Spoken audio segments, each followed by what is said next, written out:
Bonjour à tous mes chers amis footballistiques, qu'est-ce que vous dites aujourd'hui?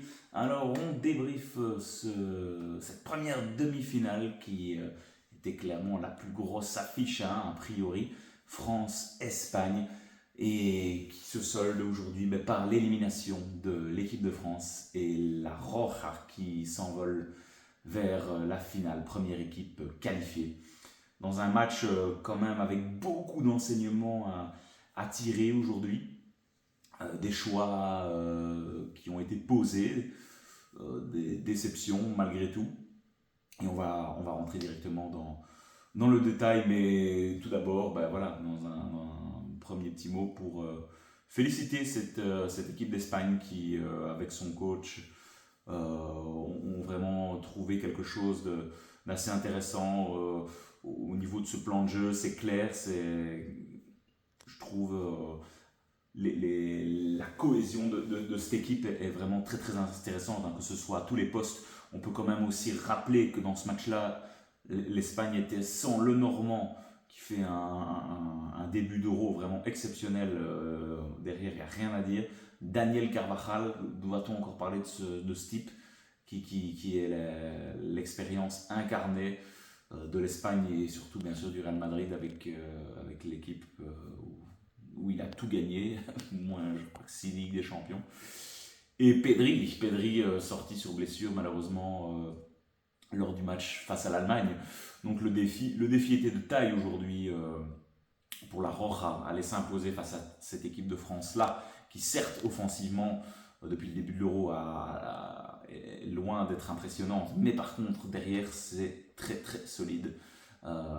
Et aujourd'hui, l'Espagne a clairement répondu présent, avec derrière un Jesus Navas, 38 ans, aligné au back droit pour remplacer Carvajal.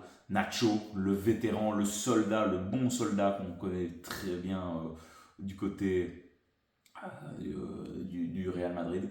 Et la titularisation de Dani Olmo. Dani Olmo, aujourd'hui, c'est l'homme le plus efficace de cet Euro, avec 2 passes décisives et 3 buts.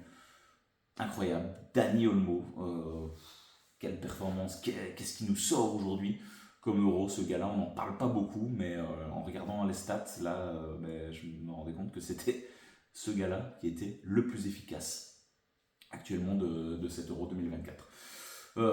Et puis aujourd'hui, voilà, il y a deux légendes, hein, enfin deux leaders offensifs de chaque côté, enfin, plus ou moins entre guillemets pour certains, Kylian Mbappé entre guillemets aujourd'hui, on y reviendra après.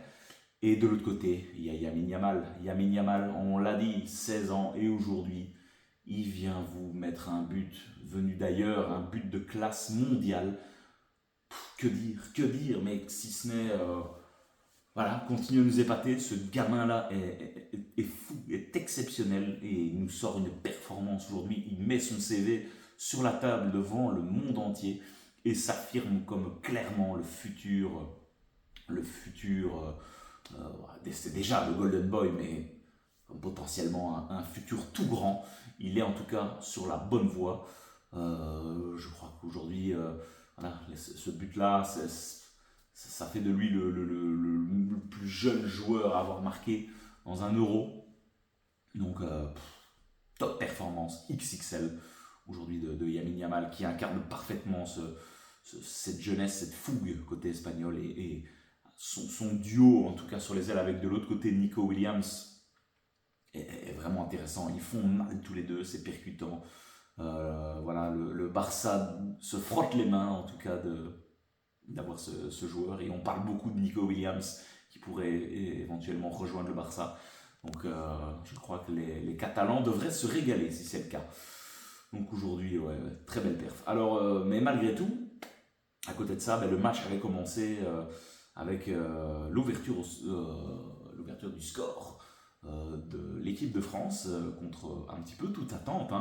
À savoir qu'aujourd'hui, Didier Deschamps avait décidé de laisser Antoine Griezmann sur le banc au profit de Dembélé qui revenait dans le 11 de base avec clairement une attaque à 3 avec Mbappé à gauche, Colomboigny en pointe et Dembélé. Et voilà, on retrouvait derrière au milieu de terrain Chouameni, Adrien Rabiot et N'Golo Kanté. Et défensivement, c'était voilà, la défense traditionnelle, bien sûr. Et voilà, au début, je trouvais quand même que c'était quand même assez intéressant côté français. Mbappé nous a floué un peu sur une action avec son centre qui amène le but pour Kolo Muani.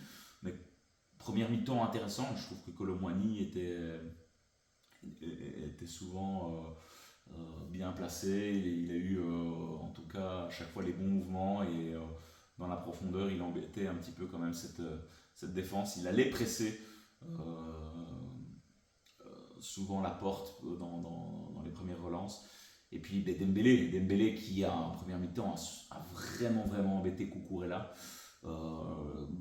Il m'a beaucoup impressionné ce Cucurella pendant l'Euro, mais aujourd'hui, en première mi-temps en tout cas, c'était très très difficile pour lui. Je l'ai rarement vu en difficulté dans cet Euro, mais aujourd'hui Dembélé sur cette première mi-temps en tout cas, il était très très très remuant. C'était voilà, le joueur qui allait vraiment ressortir cette balle pour essayer d'aller rechercher le centre et de donner vers Kolo ou Mbappé.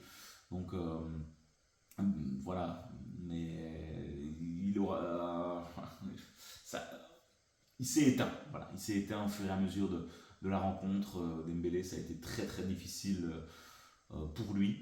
Et puis cette défense qui aujourd'hui a rompu. Malheureusement, ça devait arriver, hein, ils ont été quasiment tous irréprochables.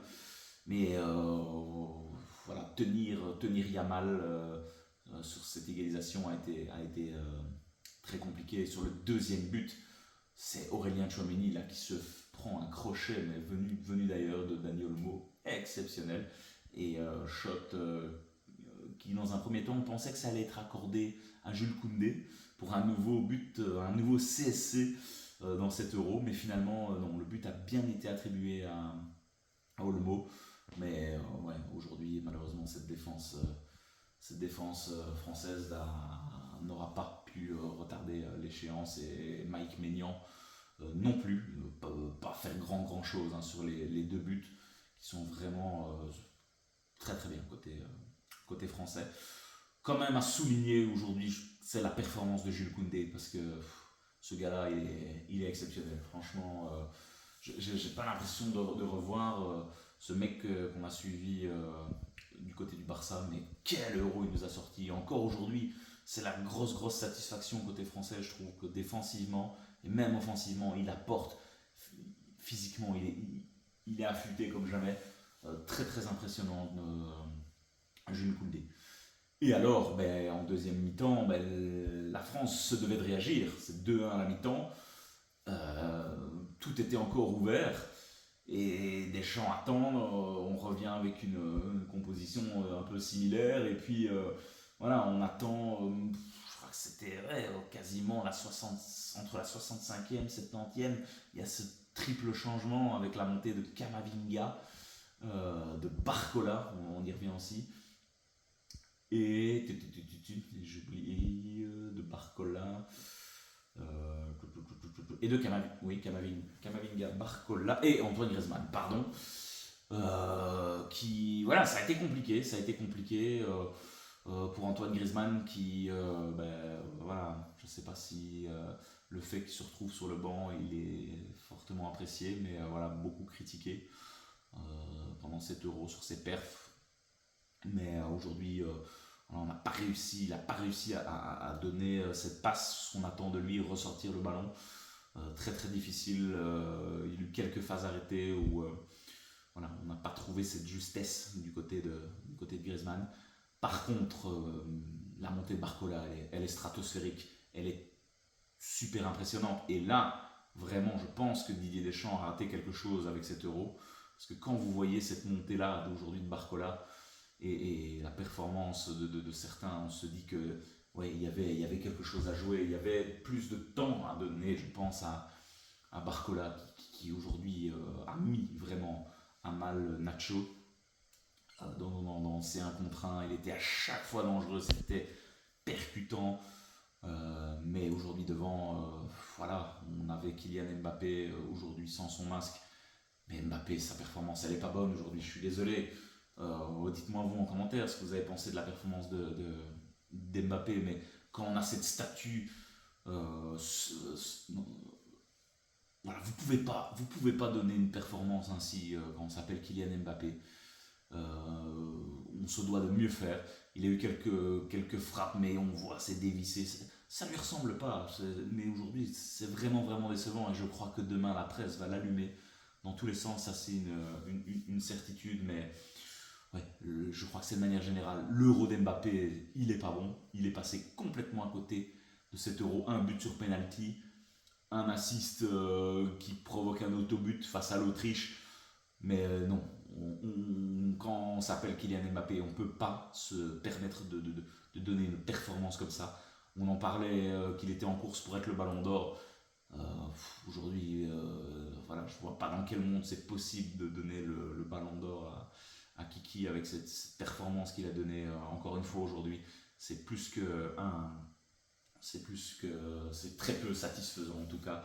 Alors ok, il a eu son nez pété, le masque peut jouer effectivement, ça je veux bien l'entendre, mais voilà, ça restera assez décevant du côté de Kylian. Mais un Deschamps qui aura tenté, je pense, de maintenir cette barque le plus loin possible, hein, et avec ce qu'offensivement ils ont proposé, on peut que quand même se réjouir. Malgré tout, côté français, on a cette défense a un petit peu caché les défaillances offensives de cette équipe de France. Et aujourd'hui, ben, voilà, je pense honnêtement que le meilleur à gagner, c'est mérité. Mais voilà, malgré tout, dans cet euro, la grosse satisfaction, je pense, côté français, ça aura été voilà, encore une fois, cette défense, ce gardien, Mike Maignan, qui aura sorti de très belles perfs. Jules Koundé, exceptionnel. William Saliba aussi, qui aura été vraiment dans les satisfactions. Au milieu de terrain, je trouve qu'Engolo Kanté aura été aussi, encore une fois, au four et au moulin. Très belle perf aussi sur cet euro. Mais voilà, devant, malheureusement, c'est très loin d'être satisfaisant. Et dommage que Barcola n'ait pas eu un peu plus de temps de jeu. Pour en terminer avec la Roja, ben écoutez, ils vont récupérer normalement le Normand et Carvajal. Beaucoup d'expérience hein, dans cette équipe. Et puis il y a un Rodri au milieu de terrain, le métronome de City, mais aussi de cette Roja. Et un Fabien Ruiz. Voilà, ils se complètent bien ces deux-là, Fabien Ruiz et Rodri.